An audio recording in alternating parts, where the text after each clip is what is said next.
Hello again. Welcome to the Vandy Sports Podcast, part of the 440 Sports Network. I'm your host, Chris Lee, joined by Billy Derrick and Luke Wyatt. This is the Wednesday Roundtable edition where we'll get into baseball, probably basketball, and who knows what else. We'll be here for all that. We'll take your questions later. And first, a reminder, the podcast is presented by Anchor Impact. I'll have Billy Derrick tell you a little bit about that. Yeah, Commodore Nation, you can get closer to Vanderbilt athletics than ever before with Anchor Impact, the official NIL collective for Vanderbilt University. It's kind of what's going on nowadays, so it's pretty important to stay in tune with everything they're doing. Of course, if you are subscribed, you've seen our interviews so far, Carter Holton, Nate Johnson as well, and as a member, you gain exclusive privileges like that and benefits offering deeper engagement with student athletes, coaches, staff, and the entire Vanderbilt community. You also become a catalyst for change, redefining the landscape of college athletics and showcasing the potential impact of NIL on student athletes' lives. Help the Commodores thrive and contribute now by logging on to anchorimpact.com/register. All right, we've got basketball season brought to you by the Wash House. Are you dreading laundry day? Is it stealing time to do the things you truly enjoy? Let the laundry professionals at the Wash House take care of that for you with 2 convenient locations in the greater Nashville area.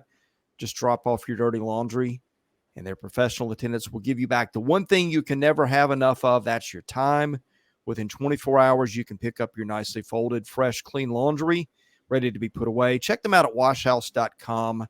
washhouseclean.com. Stop in today. Get your time back. Steve Andrews, a really good friend of mine, friend of the show, longtime listener. We appreciate what those guys do, and they can take care of all your laundry needs in spectacular fashion. Speaking of spectacular, ice cream. That's a thing I've given up for Lent.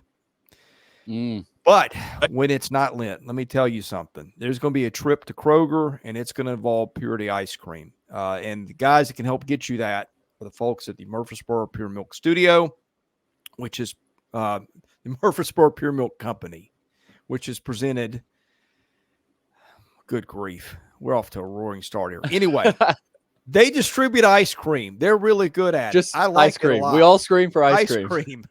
Man, there's just too much going on. If you like ice cream, if you like the podcast, go to your local store, grab yourself some Mayfield, some Nestle, some Haagen-Dazs.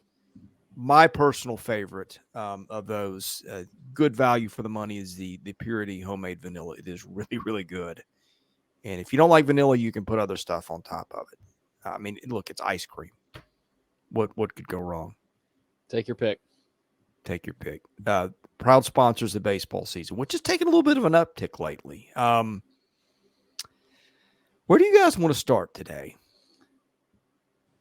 Chris, I wasn't able to get any of my kind of takes, I guess, per se, out there. You and Joe, I thought you guys did a good recap there. I guess Luke really hasn't either. Now that the weekend is over and Tim Corbin notches his 1,000th career win, and not at Vanderbilt only. So of course he's still got at Vanderbilt. You still got probably 3 years, maybe 2. We'll see. But at the end of the day, that was a great weekend. They needed that, and it was good competition. We had seen them do it against the likes of Gonzaga and, FAU and some of the midweeks. But I think it all started with Indiana State, that, just demolition of them.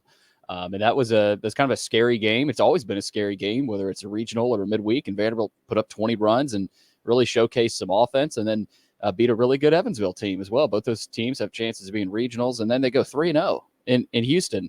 And Sunday, it almost felt like there for a while it was going to end on a bad note, but Vanderbilt's offense, guys, the bats have woken up, and they needed it desperately, because I think at the beginning of the season, there were a lot of games where just not enough bats. We talk about it, Chris, just, runners left on, just not enough power. And I feel like this weekend was a good example of, it's not like it was a monstrous weekend. I mean, it was a good offensive weekend, but, the likes of A&M and Tennessee are another level. But for Vanderbilt, if they can do that fairly consistently, I think this team can go a long way, because we know what they've got on the mound. And Luke, I think that was the biggest thing to me, just this team sort of woke up offensively. Guys like Troy LaNeve coming through, Espinal, So you're seeing some of the experience that we talked about, Chris, that needing to step up.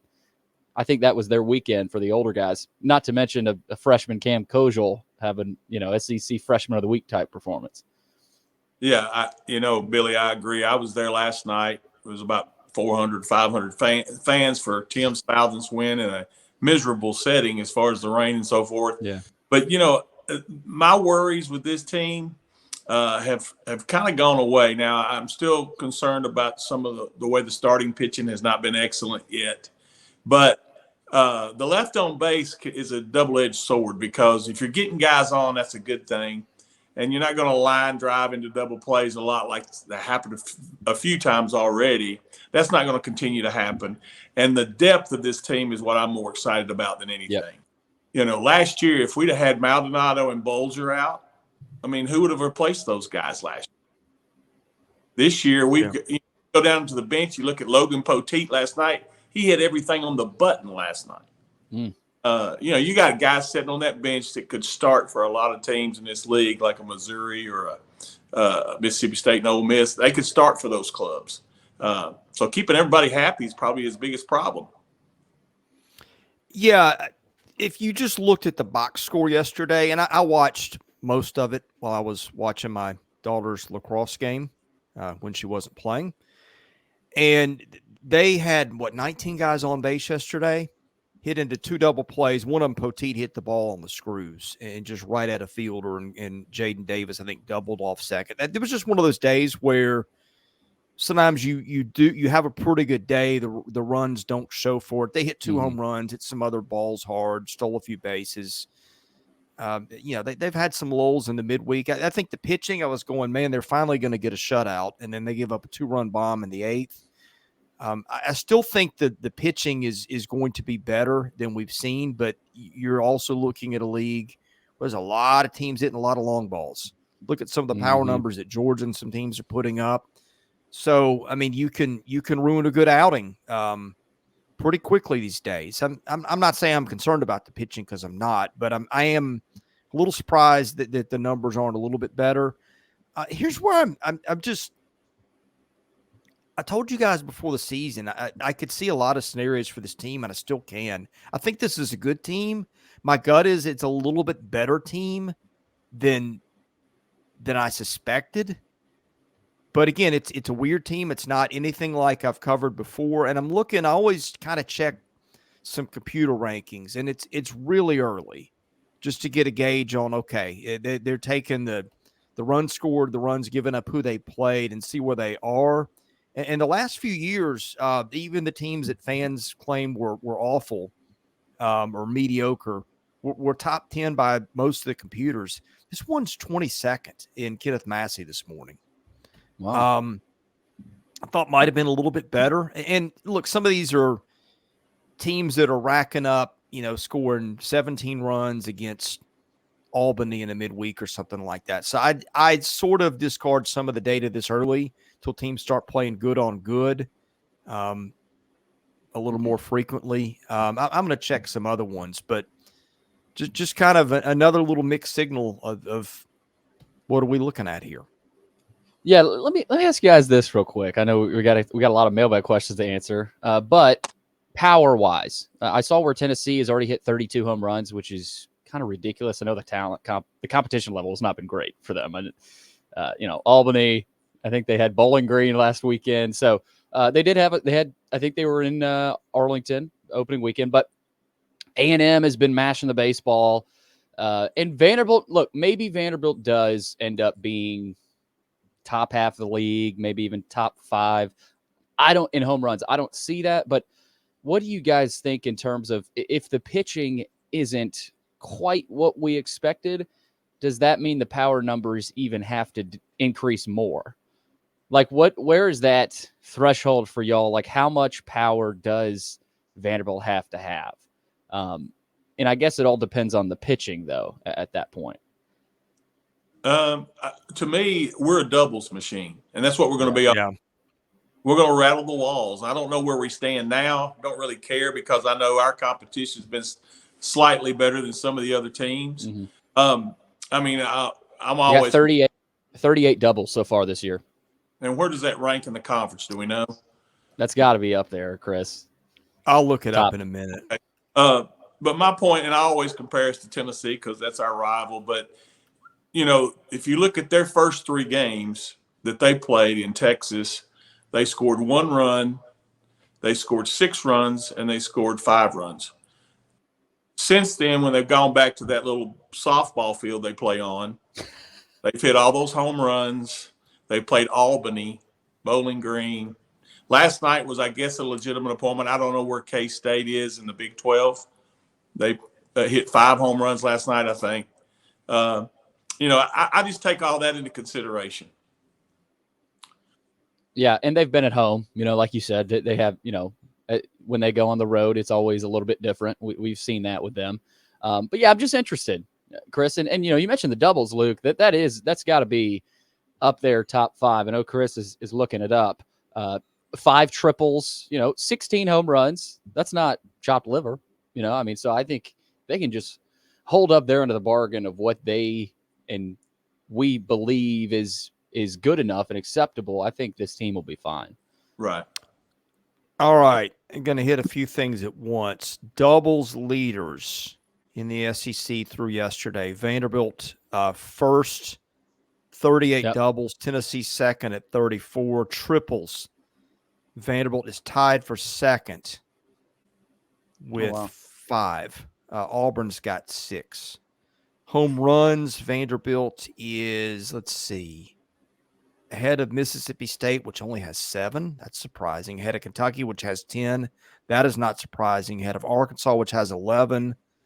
Ahead of Missouri, which has 15. So middle of the packish in home runs. Look, I'm going to throw something at you guys, and I found some interesting computer stuff as I'm searching this too. But I think, would you like to have a little more power? Sure you would. But I always think in terms of this, when everybody is doing something, when the ball's going out of the park a lot, go back and look at LSU last year. LSU, I'm not sure LSU stole 20 bases the whole season. Some teams don't even run anymore. Some teams don't lay down a lot of bunts. I wonder sometimes if you're not doing that a lot, you're not practicing against it. You're not having to feel those things. Yep. And you saw Kentucky do that last year. Kentucky played a style of ball that was a little difficult to handle. And when the game is turning into slow pitch softball sometimes, those guys out there aren't the most mobile and athletic guys.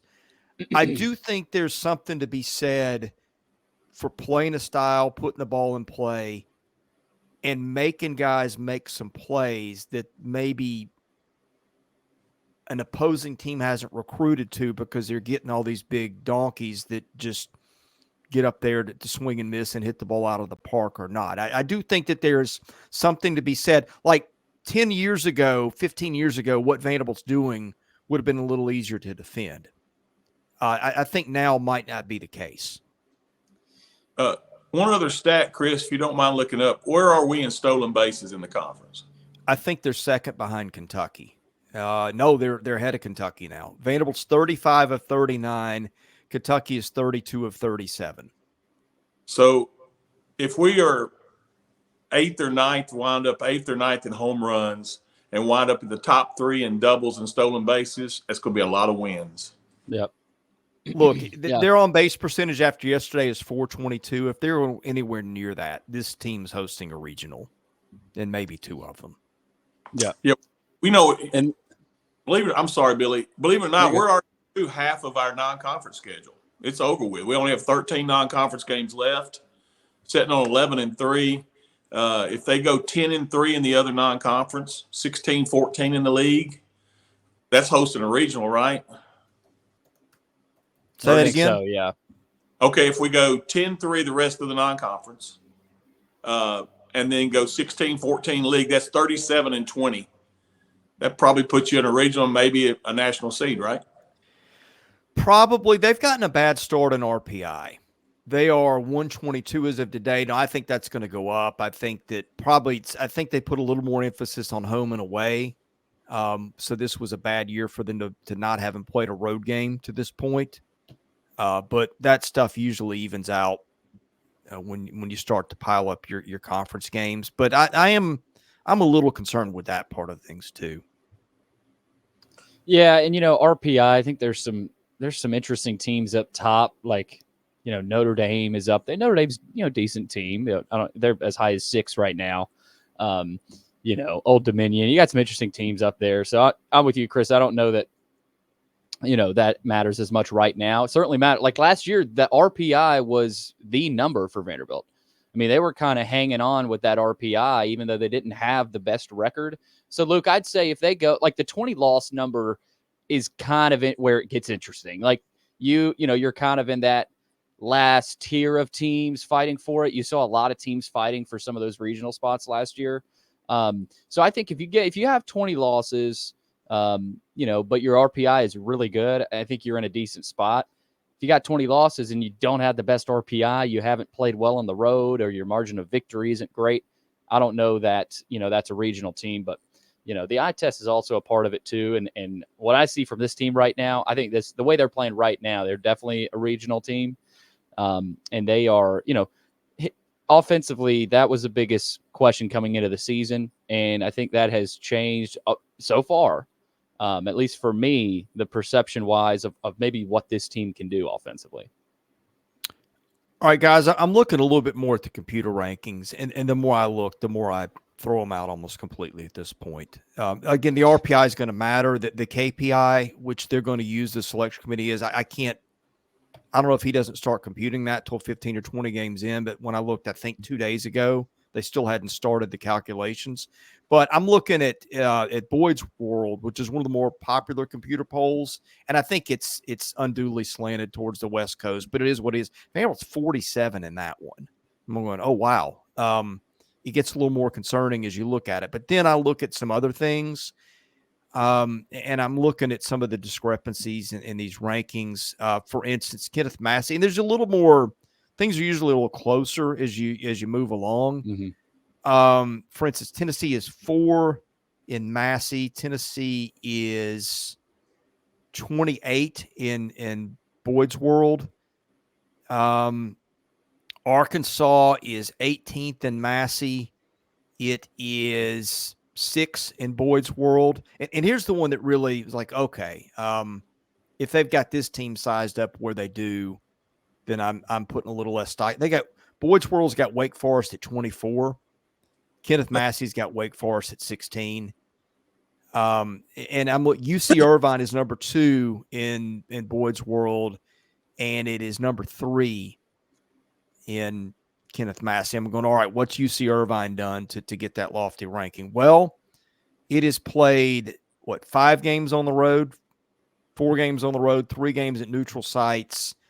Its best win was probably one over UCLA. It's beaten North Dakota State, Columbia, and Tulane in series. It's unbeaten. So, and it's not like it's winning all these games 15-1. So, yeah. And what you see too, Chris, you guys know this, the teams up north and even a lot of teams in the Midwest come south for the first, 3 weeks, a month, a month and a half, because they can't play up there. So, you get some of that early, but I'm with you. I essentially throw a lot of those out until, middle of conference play. And I think they're usually pretty good. Like I looked at these last year and I was like, oh man, TCU got underseeded and Oral Roberts had no business being a 4 seed. And you saw how that panned out. Both those teams went to Omaha. You could spot some things with the good computers that should have been obvious to the committee that weren't. So I use them for kind of clarity, especially when a team's going through a real hot spell or a bad spell, and you just kind of lose your perspective because your recency is clouding all that. That's a good, unbiased judge. Like I said, people thought last year the sky was falling. That team wasn't that good. That team still, after all the NCAA tournament had been played, was still top 10 in the computers. I just don't think, the hitting went south at a bad time. It wasn't murderer's row of a lineup, but it wasn't the dramatic off year I think that the fans thought it was. It just didn't end well. So I look at these things to try to kind of give me a guide of like, what am I missing here?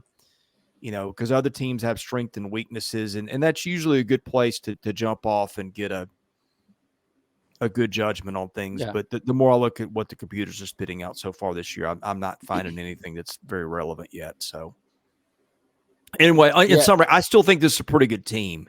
And I could see them having a really good season. Now, I could also see it going the other way. But the more I think 3 weeks in at this point, I like this team more than I did going in. Chris, when you say go the other way, what is the floor? I'm worried. Maybe another 14 and 16, 13 and 17, and here would be the path to get there. Okay, you lose a couple of games where lead gets away from you, like they have already. You lose a couple of tough one-run. I think there's a lot of parity in this league, guys. I think right now, if you're putting teams in regionals, I like about 9 teams to get there. I think that the Mississippis will have a shot potentially. I think they're not bad teams. The SEC is going to crush somebody. It might be those guys. I think Missouri's awful, but I think you got 13 teams that are fairly respectable. And I think Georgia and Kentucky too are potential regional teams. So I just worry about there being a lot of parity in the league.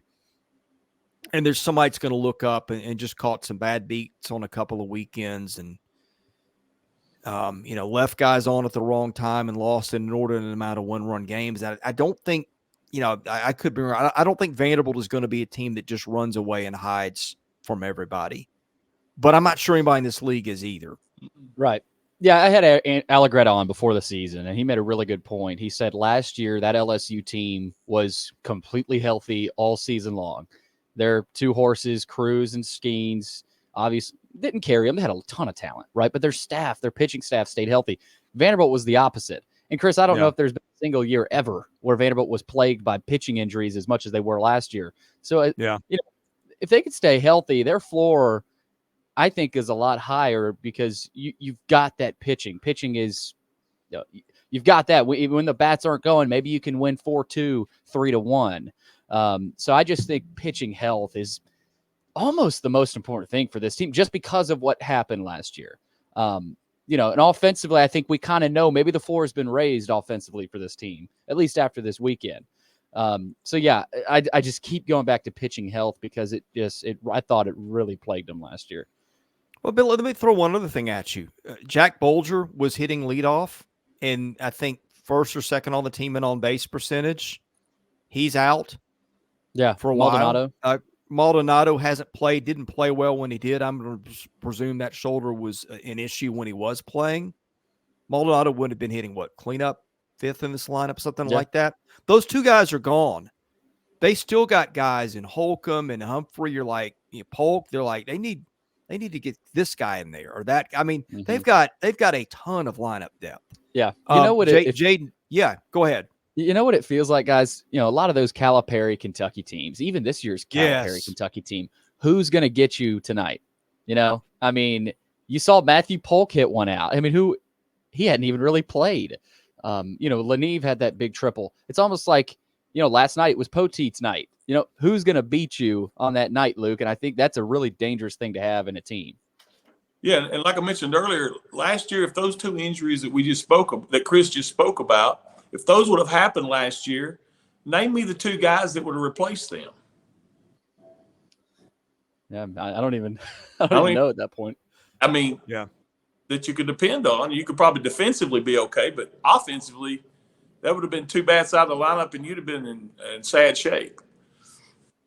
Yeah, and you've got you've still got Braden Holcomb sitting there in the deep freeze for the time being.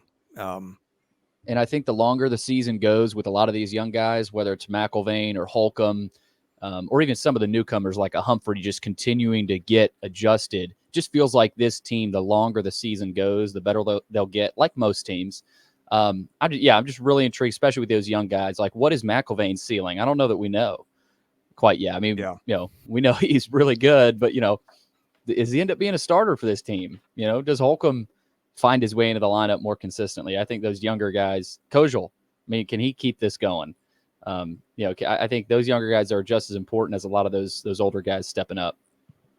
Okay, I'm going to play the the get me 27 innings in a weekend exercise that we play a few times. And I'm just going to hand it to both of you, just going to give you names and give me your answers. All right, Billy, how many innings you got at Holton in a typical weekend? Whew. I mean, at least 6. You'd like 7, right? And maybe 8. He's not a super long inning type guy, but I don't know. I'll go at least 6. Luke? These lineups that you face in the SEC makes your pitch count go up. So I'm going to go with 5. Five is where I would go. Plus, I think they're also going to try to keep him healthy. And I'm going to also pair him because it's with Grayson Carter. Give me typical innings from Grayson Carter in a weekend. Billy, you first. I mean, obviously we've seen that he's their Friday night closer type guy. You know, they've gone Holton 5, 6, and then just kind of let Carter finish it, and that's been pretty lethal. And whether he goes 3 or 4, maybe he goes on a Sunday late for an inning or 2. So I'll go. I don't know. I might go 5. I don't know. It's hard to say right now. You could go 6 where you see maybe 3 on Friday and then, 1 Saturday in a pinch and then 2 more Sunday. I think he's got some gas in the tank. Carter does, but I'll go 5. I'll go just the 3 on a Friday night because I think he's a maximum effort kid and throws so hard that he'll only pitch once on the weekend. Yeah, I'm with you, Luke. I think he is a guy who, when it goes badly, he can walk some guys. I think 3, some weekends they're going to get 9 between the two of them, but let's go with 3 for him. So we got a running total of 8. I'm going to go Sunday first because that's a little easier than figuring out Saturday. Futrell, Luke, I'll let you go first this time. My worries with Devin being a fly ball pitcher in this league. Yeah. I know his history's been great, and I'm sure he'll step it up a notch. But watching him throw the other day, he wasn't hitting his spots, and he's one of those kids when he doesn't hit his spots, one baseball makes a difference in him giving up 4 home runs or 0 home runs. And I just a lot to ask, but I'll go with an average of 4 2/3. Yeah, okay. I was going to say 4 as well. He's a lot better at home. I mean, most pitchers are. He's probably better in a colder environment. I'll go 4. I think because you still got a lot of guys to follow him on Sunday. Yeah, I think you guys are a little pessimistic on that. I'm going to give him 5. I think some weekends it'll be 3, some weekends it'll be 7, just depending on the wind blowing out and who you're playing. But I mean, he's got a history of going deep into starts compared to starting pitch. All right, we got 13 of our 27 so far. Bryce Cunningham. That one's an interesting one because we have seen some very different things from him so far. I'm just going to make a call. I'm going to go.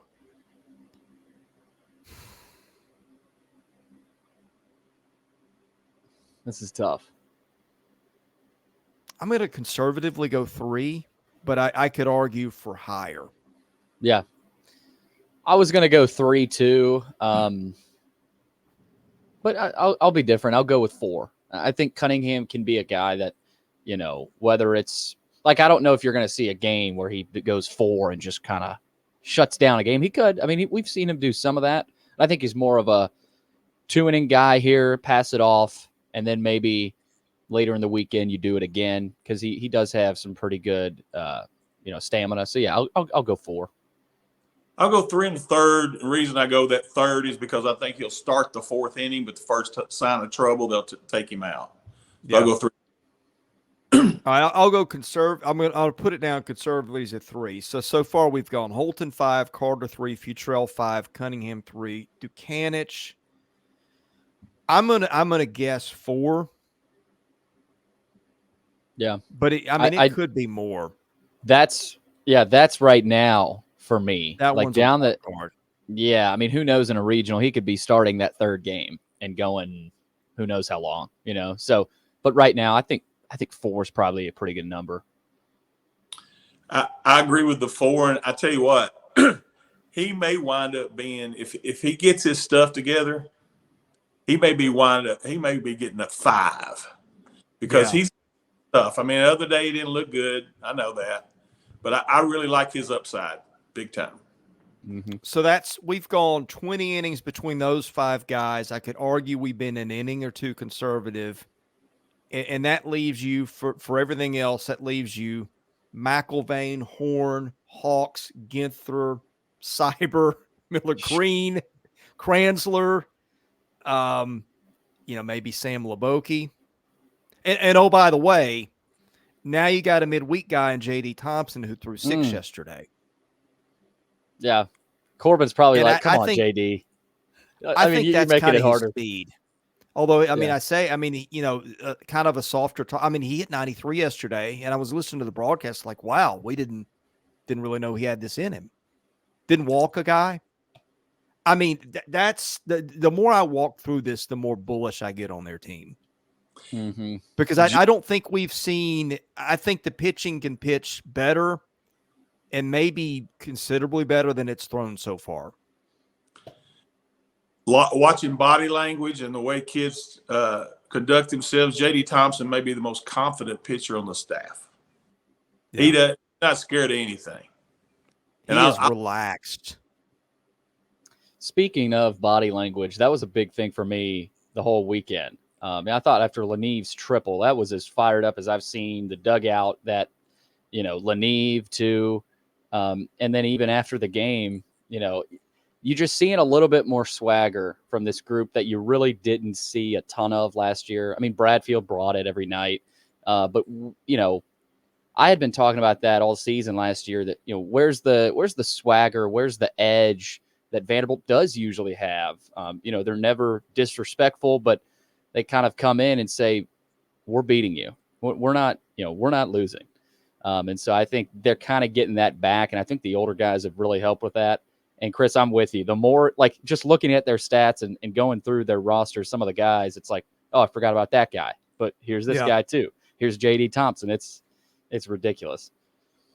I'm going to give you another scenario. If you wanted to, you could go in some order. Holton, Dukanich, McIlvain is your starting pitching. Now, I don't think they'll do that. I don't think they're going to kick Futrell out, but just for argument's sake, that's 3 potentially first-round caliber arms right there alone. And then you got Carter. You got a guy throwing 103 and throwing strikes now that we're not even considering for the rotation. I mean, guys, there's a lot of talent here. I know that the ERA is not what you wanted. I still think they've caught some bad breaks with that. I don't know. The more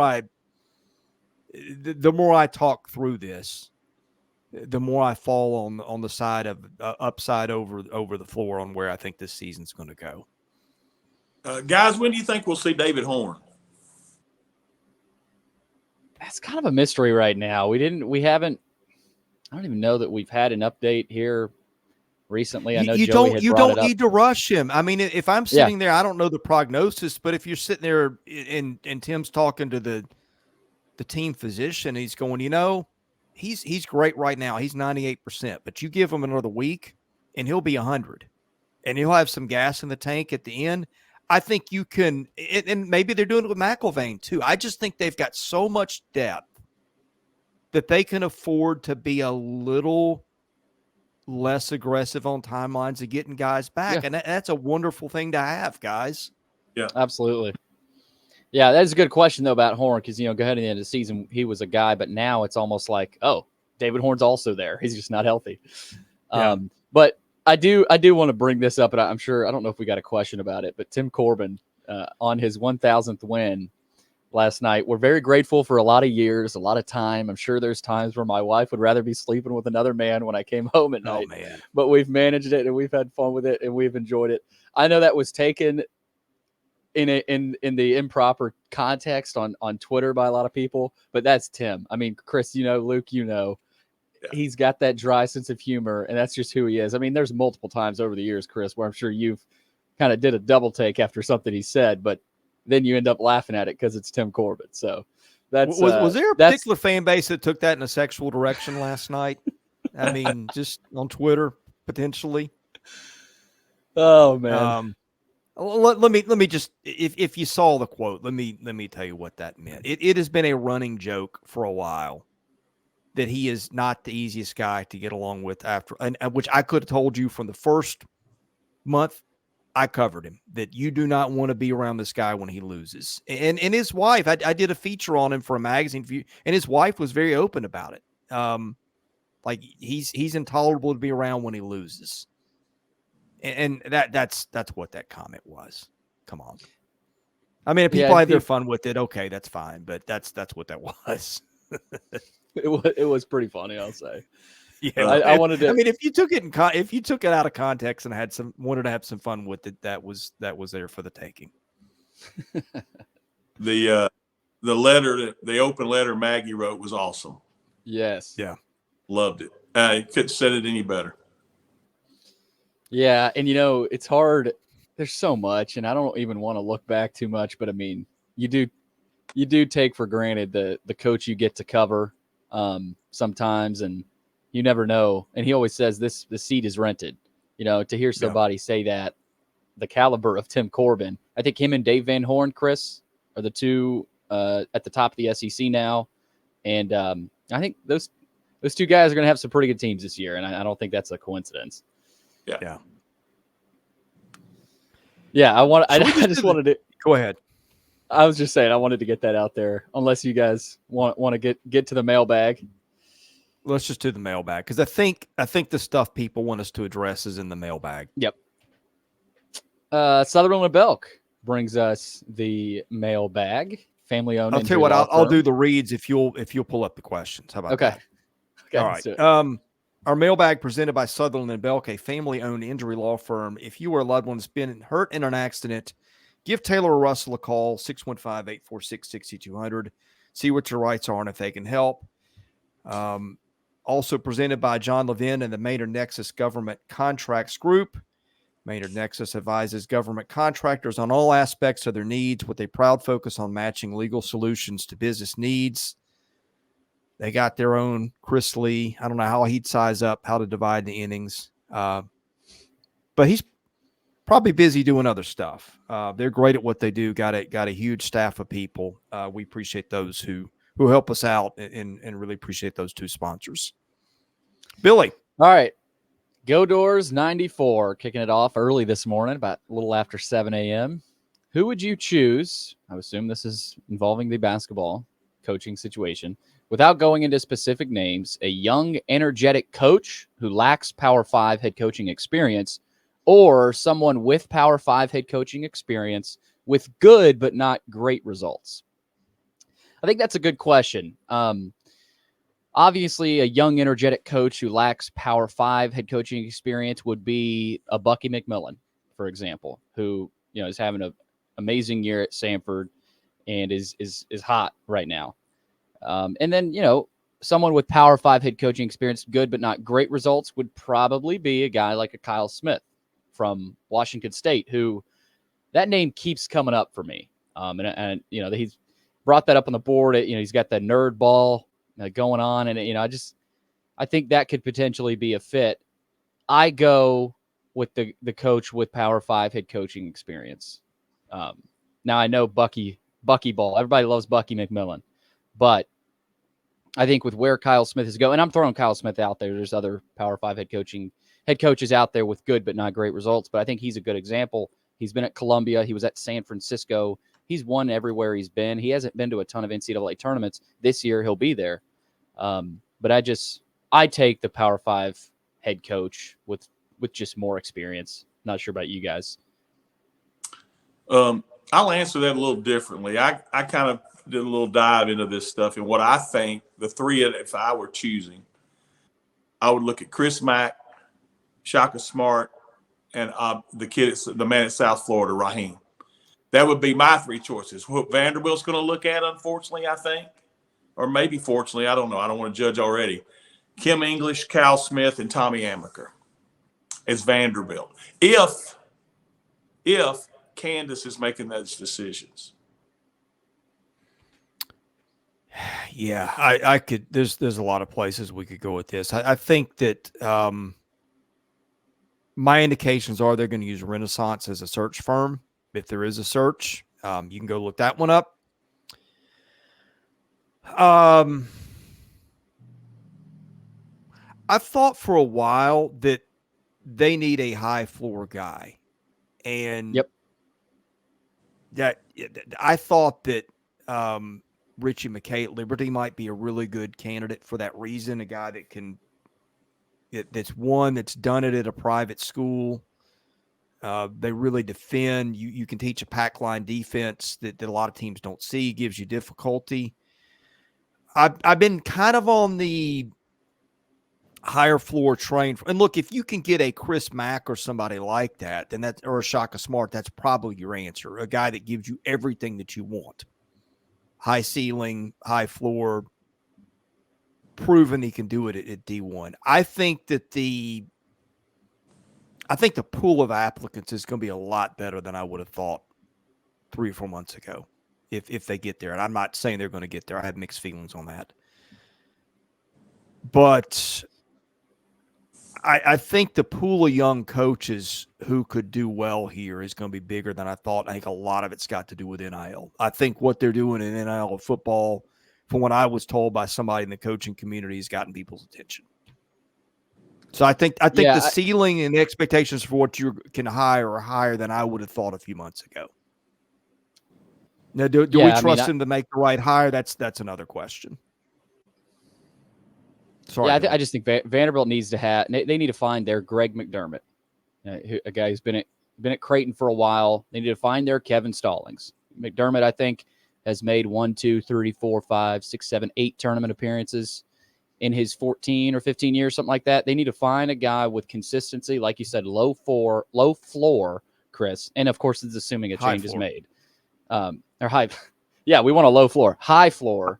We've had low floor for a while. Yeah. That's been tried. I don't think we want any of that. But yeah, got to find your Greg McDermott, I think would be a good example. Okay. B3 Vandy. Longer question here. Vanderbilt requires that any new men's basketball coach have experience in recruiting higher academic college players who will fit into the culture of our university. As a top 15 academic member, Vandy has a unique challenge in putting together an intelligent group of students who play as a team and be able to overachieve in the SEC. Stackhouse doesn't have the recruiting skills, including NIL, and the intense passion it takes to achieve this success at Vandy. I want our next coach to be all about recruiting and maximizing NIL for a higher academic university. Not necessarily a question, but recruiting and NIL has to be the priority. I mean, recruiting is the lifeblood of a university, and NIL, you could argue, is becoming that more so now. But you still got to bring in high school kids, and Vanderbilt over the last 5 years hasn't retained really their high school recruits, and I think that has really kind of bit them here in the last few years. I think the formula moving forward with NIL and transfer portal is 2 freshmen and 2 transfers every year. If you have, assuming on average, it's going to be 4 guys you're replacing. To me, that's the formula. There is a little bit of a movement or an undercurrent, I guess is a better way to put it, that I've heard about for months, that the way to win with Vanderbilt basketball is go get shooters. And obviously another way to win is to be able to retain good players that fit, who can get in, who aren't academic stretches, or you're not having to babysit all the formula for winning at Vanderbilt, guys, was right in front of us. From literally the time the 3-point line was instituted in, what was it, 1986, 87, I think? Yes. To really right until Bryce Drew got here. And even Bryce Drew brought in some shooters. That has gone by the wayside, and you have seen the way that has gone. You go back and look at the best Vanderbilt team I've ever seen. And Luke, you talking about the transfers kind of made it hit home in an era that was not transfer heavy. What Eddie Fogler did when they won an SEC championship last time out, they went and they got dudes who could shoot the ball, flat out shoot the ball. They had Bruce Elder transferred from Davidson, Chris Lawson transferred from Indiana. He wasn't a shooter, but he was their post guy inside. Billy McCaffrey transferred from Duke, where he'd been a McDonald's All-American. You had Ronnie McMahon. You had Frank Secker. Everybody in the, I don't think Lawson was a three-point shooter from what I remember, but all those guys could flat out shoot the ball. They were smart kids. That they knew Fogler's system, backwards, forwards, and sideways, and it worked. Now, look, that is the top 1% outcomes there. But it is part of the picture. And you go back and look at Sam Newton's teams. They had Will Perdue in the middle. Different game then, but they had Barry Booker. They had Barry Goheen. They had Charles Mays. They had guys who could just flat out freaking shoot the ball. Look at Kevin's good teams. John Jenkins, Brad Tinsley. You had AJ.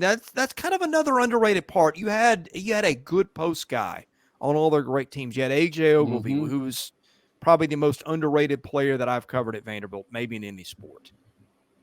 You had Festus Ezeli, different kind of post. But there's your recipe, guys. I mean, maybe you could say it's different, but the portal, you can fill some holes with the right coach. I think you go find a coach who will hit it hard in the portal, who will not sleep, who will find shooters, who will bring in a system, and I think that's your blueprint. Chris, I agree. I'm sorry, Billy. Go ahead. No, I was just saying I agree with that.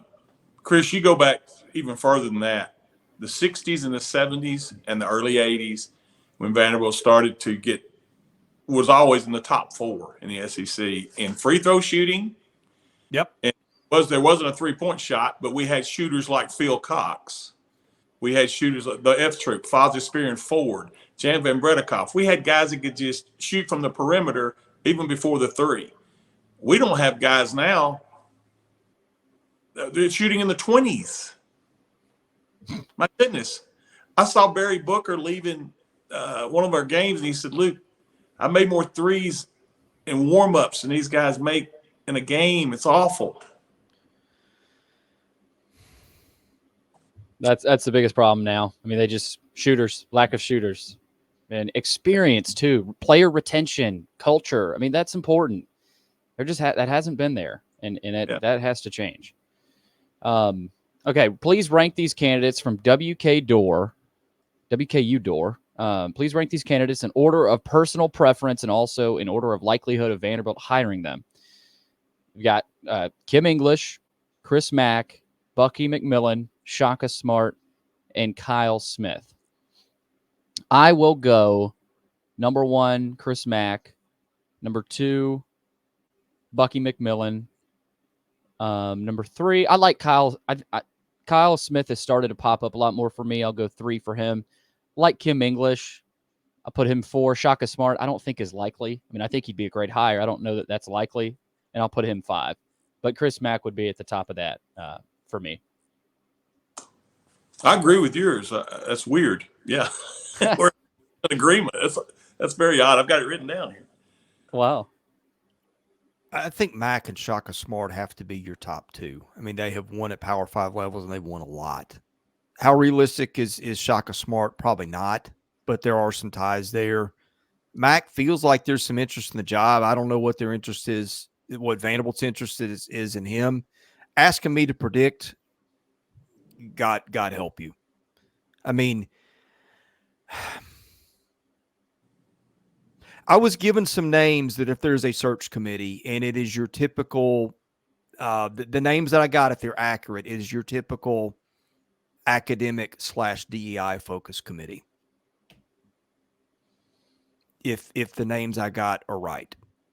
So, I mean, again, for crying out loud, get some basketball people on the committee if you do this. Yeah, I was talking to somebody yesterday, bringing up guys like Barry Goheen, Will Perdue. You know, they don't want them. They don't want them. They don't want them in the room. But I mean, that's the problem. They're not involved. I mean, it's been the problem for a while, and it's sad, you know. So that you know, like you said, Chris, basketball people need to be involved, and if they're not, we just don't know. Like you said, God knows what happens. Yeah, Eva Patel, I think, will have a big role in this search. Out of Dallas, who knows? correct? Who knows? Her knowledge about college sports, I don't know what it is, but there's nothing on a resume with that. So, if that's the direction that they're going to go, which is what I've heard, I'm not reporting that as fact, But look, when you think you might have a coaching search, you start doing your diligence on this in the background. In December and January, I've been doing mine, and that was the first thing that I got. So you're talking about someone who wouldn't know Vanderbilt basketball if it reached up and bit her in the butt, making the decisions. I mean, why are we sitting here? Historically, that is what they do. And until they are willing to break out of their mold of their history and their stubbornness, I mean, we can get excited. I can give you reasons to get excited about this. I can give you names of coaches that are interested. I probably need to keep some of those to myself for now. It's a great list, man. You would really have to try to screw this up or not try. And they are perfectly capable of it. They can get a great coach and make a lot of people happy. But again, I mean, and I think the Alfonso Harvey series of tweets a couple weeks ago that really pissed everybody off, they will tell you who they are. You know, you had an athletic director that didn't refute any of that, but because they play to their internal audience and not the fans. And until that mindset changes, it's anybody's guess. Yeah, and look, after this season, there's nowhere to go but up. I mean, I say that. I guess it could get worse next year. But here, look, Billy, this is my fear. My fear, I think, more than bringing Stack back for another year, which won't go well, is them screwing this up. Because you bring in a new coach, you're locked into that guy for probably a minimum of 3 to 5 years. You're already going to be paying Stack a buyout. It's a pretty large number, I think. I don't know, man. I think people have been so focused on let's get a new coach that the whole okay, then what? I don't know that. I think people have let their optimistic side take over. And look, I hope that is right. I hope we're sitting here a month from now. There's been a coaching search. They nailed it. We're all excited. But you have to put on your tinted glasses to come to the conclusion that it is out of the realm of possibility that they do same old Vandy and really screw this up. I mean, if you don't think that's part of the equation, I don't know what to tell you based on history. And I hope they don't. But I just don't know. Chris, we've talked about this several times. The women's search, when Stephanie Wyatt was hired, they had at least 2 that I know of and you know of. Yeah. Proven guys that had been to the Final Four want to interview for the job and couldn't get a dadgum interview. And that is my concern. When you sell out the program that you played for internal political gain, that's horrible. And there's no way around it. That's what happened. Because I know the questions that were getting asked in the interviews, and they had nothing to do with basketball. Yep. Okay. Looks like we've got a couple more here. All in for Vandy. When will the construction be finished? And why aren't they out there 24/7, 365?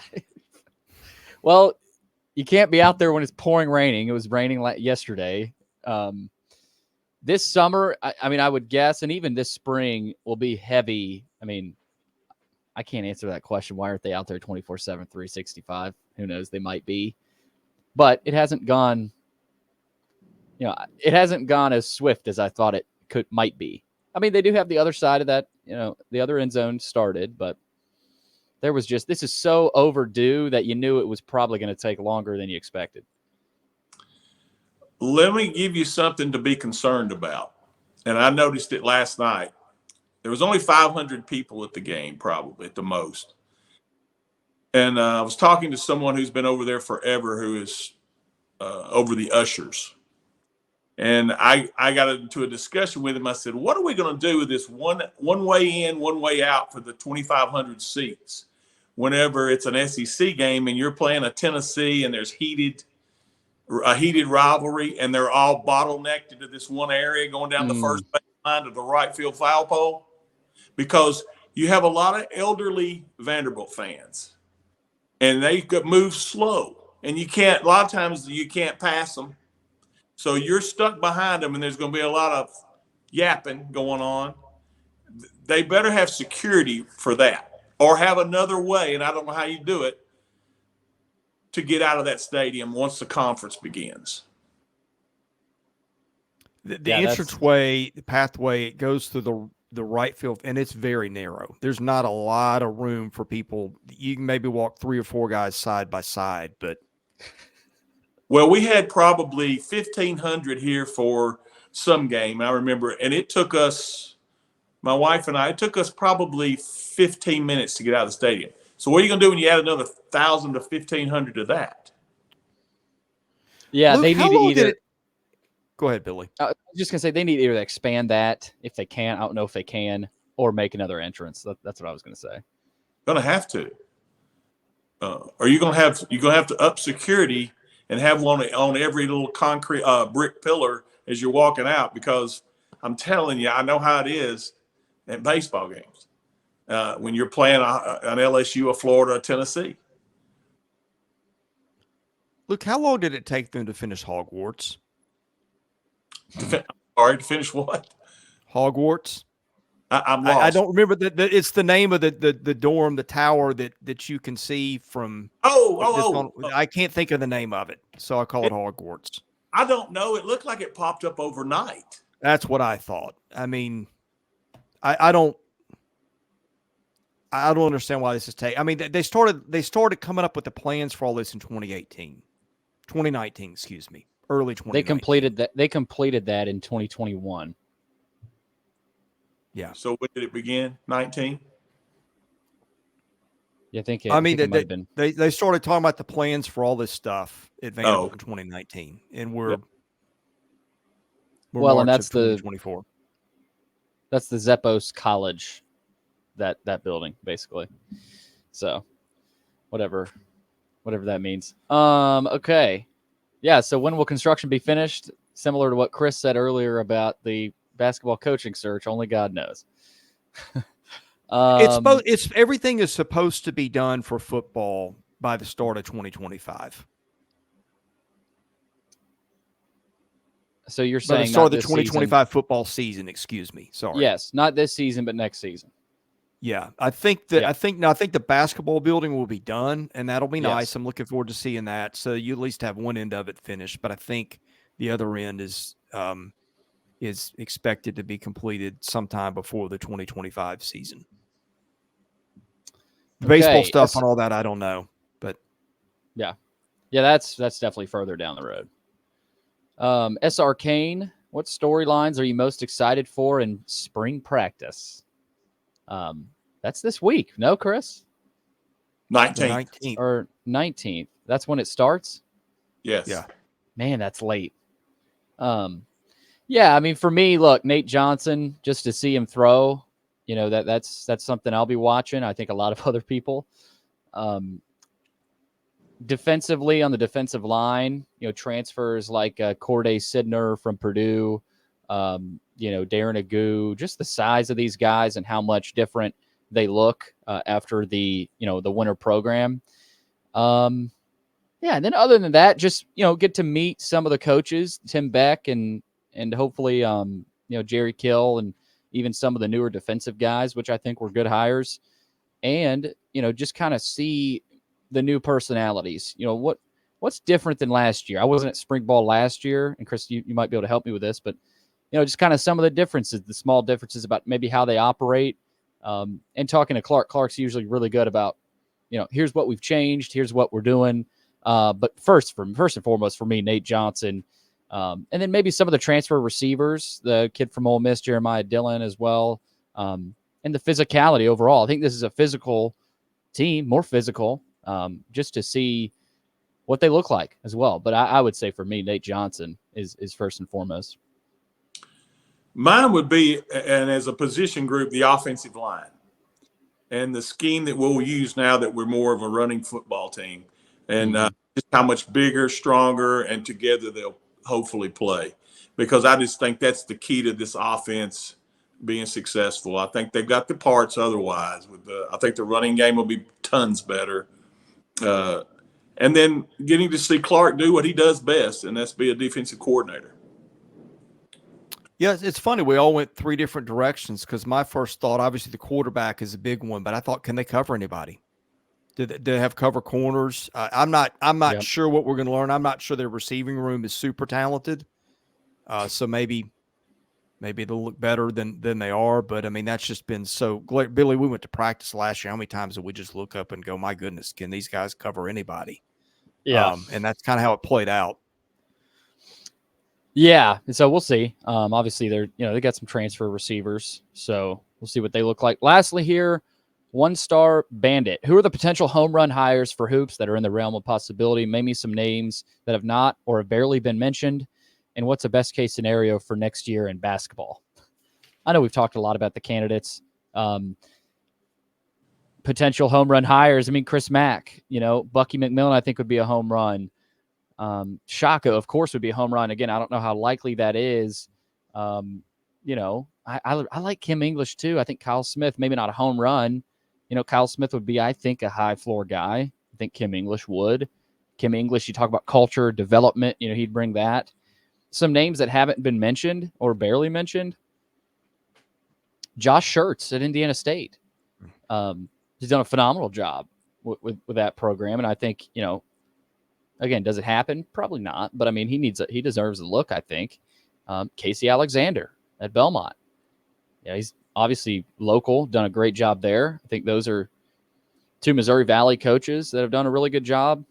I don't know the Morehead State coach, but I know Morehead State has done a really good job this year. They got a player, Riley Minix, who won the conference. I think that's a kid Vandy needs to look at. So yeah, again, those are some of the coaches that have been mentioned. And then for me, best case scenario, be a team like a Georgia this year, hovering around 500 at least. Because year one, I mean, look at Ole Miss year one with Beard. They were excited. Now they're kind of phased out, and they won't be making the tournament. Lost to Georgia last night. But yeah, I mean, hover around 500, take a step forward. That to me, that's probably best case scenario. I mean, I don't see this team making the tournament by any means. So yeah, Luke, I'd say hover around 500, and then I'm not sure if you have any other names in terms of the coaching search. No other names, but the one thing I would say is Tennessee has proven how much better you can be as a basketball team by getting the right guy in the portal. Getting Dalton connected, it was, I guess, between them and Oregon.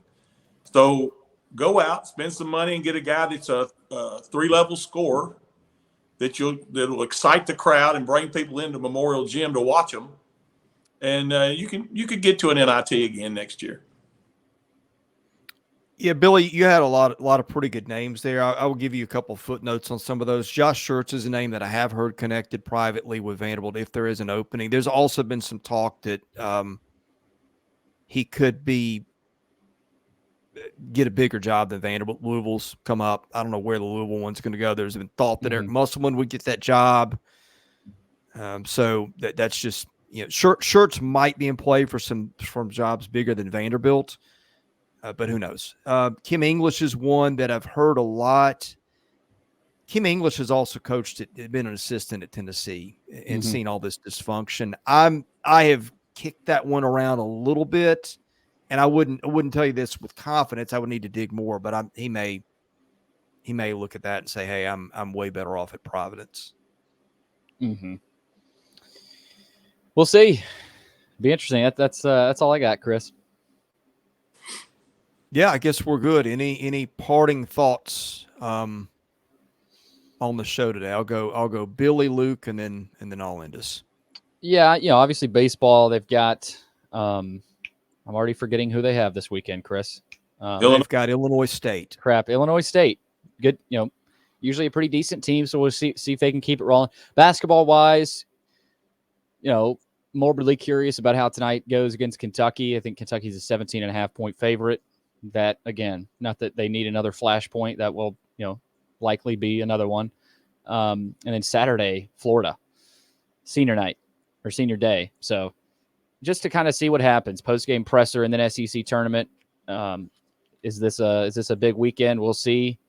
Is post the SEC tournament a big weekend? We'll see. But, I mean, that's what I'm kind of tracking here, post-game pressers, and then getting to Nashville or staying in Nashville here in the SEC tournament next week. So that's what I've got. Mine quickly, the women's basketball team, Jordan Cambridge, she did, Bella LaChance, and the girls are 22-8, 9-7 in the conference. There's never been an SEC team not make it with that record. But wish them luck tomorrow night against either Florida or Missouri. And then this weekend, it's the last home game for Ezra, more than likely Tyron. Get out and support those kids for one more time and send them out the right way. Yeah, interesting week ahead. The outside world seems to think Vanderbilt's going to make a coaching move. I have some reservations. I don't know. It's always that whole thing of feels like they need to make a move. Everybody else thinks they need to make a move. Everybody else thinks they are making a move. But then you're hearing some pretty big numbers about what it would cost to move on. And then my concerns over the search. Look, they've got to get this right. I think somebody said on our board, like we expect to be bad in football at Vanderbilt, but we don't expect to be bad in basketball. And it's beating everybody down. I mean, it really has. So I hope they do the right thing. We'll see what that looks like, but it's going to be an interesting week and a half ahead, I think, regardless. So we'll see where it goes. We'll be here for it. Yeah. Does water return to its level? That's what I'll say about this basketball program, because that's what needs to happen. Yeah. All right. Thank you to our sponsors. Thank you to everybody for watching. For Billy Derrick and Luke Wyatt, I'm Chris Lee. This is the Vandy Sports Podcast.